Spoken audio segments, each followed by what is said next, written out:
सुप्रभात मेरे प्रिय विद्यार्थियों। आज का पाठ है पाठ 2, जिराफ। आज हम जिराफ के बारे में अध्ययन करेंगे। ओके बच्चों, तो आप उसको ध्यान से सुनिएगा, समझिएगा, फिर अपना अभ्यास कार्य करना। आओ करें। किस जानवर से हमें क्या मिलता है, सही मिलान कीजिए। वैसे तो बच्चों आपको पता ही है कौन सा जानवर से हम क्या प्राप्त करते हैं, लेकिन यहाँ पर हमें मिलान करना है तो हम इसको मिलाते हैं। गाय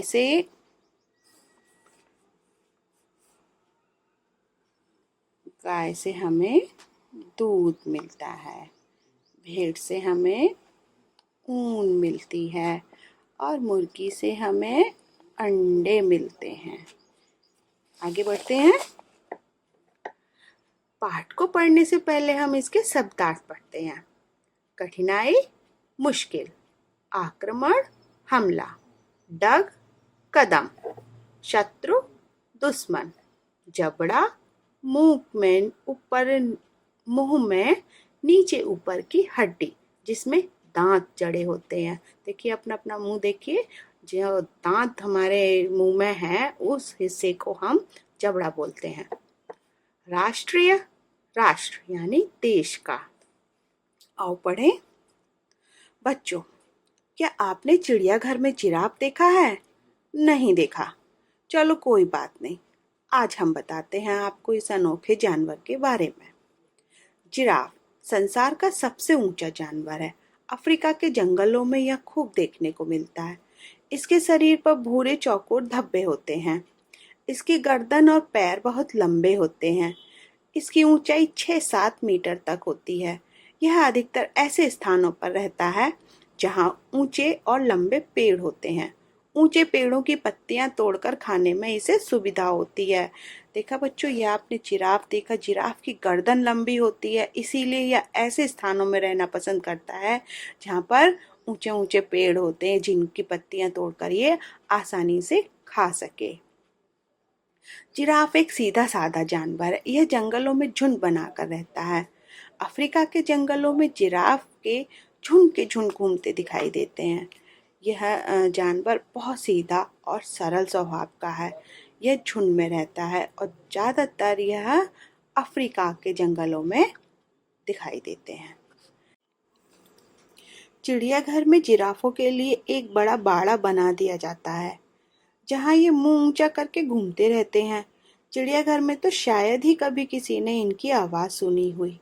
बच्चों, आप लोग चिड़ियाघर तो गए ही होंगे और वहाँ पर आपने जिराफ को भी देखा होगा, लेकिन शायद ही आप में से किसी ने इसकी आवाज़ सुनी हो। तो आपको ध्यान होगा, मैंने आपको एक वीडियो भेजी है, उसमें इसकी मैंने साउंड सुनवाई है आपको। तो इस तरीके से आपने उसकी साउंड को भी सुना, ध्यान होगा ना। जिराफ किसी को हानि नहीं पहुंचाता, ना ही कभी किसी से लड़ता है। यह बहुत सरल स्वभाव का जानवर है। इसका शरीर बड़ा होता है जबकि मुंह बहुत छोटा। देखिए बच्चों, इसका शरीर कितना बड़ा है और शरीर की अपेक्षा इसका मुंह बहुत छोटा है। ये देखिए चित्र में, मुंह से यह किसी को काट भी नहीं सकता। यह हाथी की तरह भारी भारी टहनियां भी नहीं तोड़ सकता। ये भारी चीजों को उठाकर चल भी नहीं सकता। इसका वजन बहुत अधिक होता है, लगभग 1200 किलोग्राम। इसका वजन अधिक होने के कारण यह हाथी की तरह मोटी मोटी लकड़ियों की टहनियां नहीं तोड़ सकता, ना ही हाथी की तरह यह वजन खींच सकता है, ना ही हाथी की तरह मोटे मोटे लकड़ी के लट्ठों को खींच सकता है। ओके बच्चों, गर्दन और पैर लंबे होने के कारण यह जमीन से कोई चीज मुंह से नहीं उठा पाता। पानी पीने के लिए झुकने में इसे बड़ी कठिनाई होती है। नदी, तालाब आदि से पानी पीने के लिए इसे पैर फैलाने पड़ते हैं।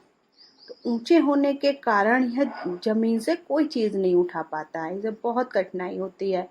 और नदी तालाब पर पानी पीने के लिए इसे पैर फैलाने पड़ते हैं, तब यह पानी पी पाता है। आगे बढ़ते हैं। जिराफ जमीन पर बहुत कम लेटता है क्योंकि लेटने के बाद उठने में इसे बहुत कठिनाई होती है, इसीलिए यह खड़े खड़े ही सोता है। यह सूखी और कड़ी जमीन पर रहना पसंद करता है। कीचड़ और दलदल से यह दूर रहता है। देखो बच्चों, जिराफ हमेशा सूखी ज़मीन पर रहता है, सूखी और कड़ी ज़मीन पर। इसे कीचड़ और दलदल से दूर रहता है। कीचड़ और दलदल इसे बिल्कुल पसंद नहीं है। कोई भी जानवर जिराफ का शत्रु नहीं होता, केवल शेर ही इस पर आक्रमण करता है। जिराफ हमेशा पैरों से ही अपनी रक्षा करता है। शेर भी इसके पैरों की मार से डरता है। अगर इसकी एक भी दुलत्ती शेर के मुंह पर पड़ जाती है तो इसका जबड़ा टूट जाता है। बेटा, ये लाइन पढ़कर तो आप लोगों को बहुत हंसी आ रही होगी। जिराफ लंबे लंबे डग भरकर बहुत तेज भागता है। इसकी नज़र बहुत तेज होती है। अपनी ऊंचाई के कारण यह काफी दूर से बड़ी जल्दी किसी भी चीज को देख लेता है। जिराफ तंजानिया देश का राष्ट्रीय पशु है, जिस प्रकार भारत देश का राष्ट्रीय पशु बाघ है। ओके बच्चों, अब आप इस लेसन को सुनिएगा, समझिएगा। अगली कक्षा में हम इसका अभ्यास कार्य करेंगे।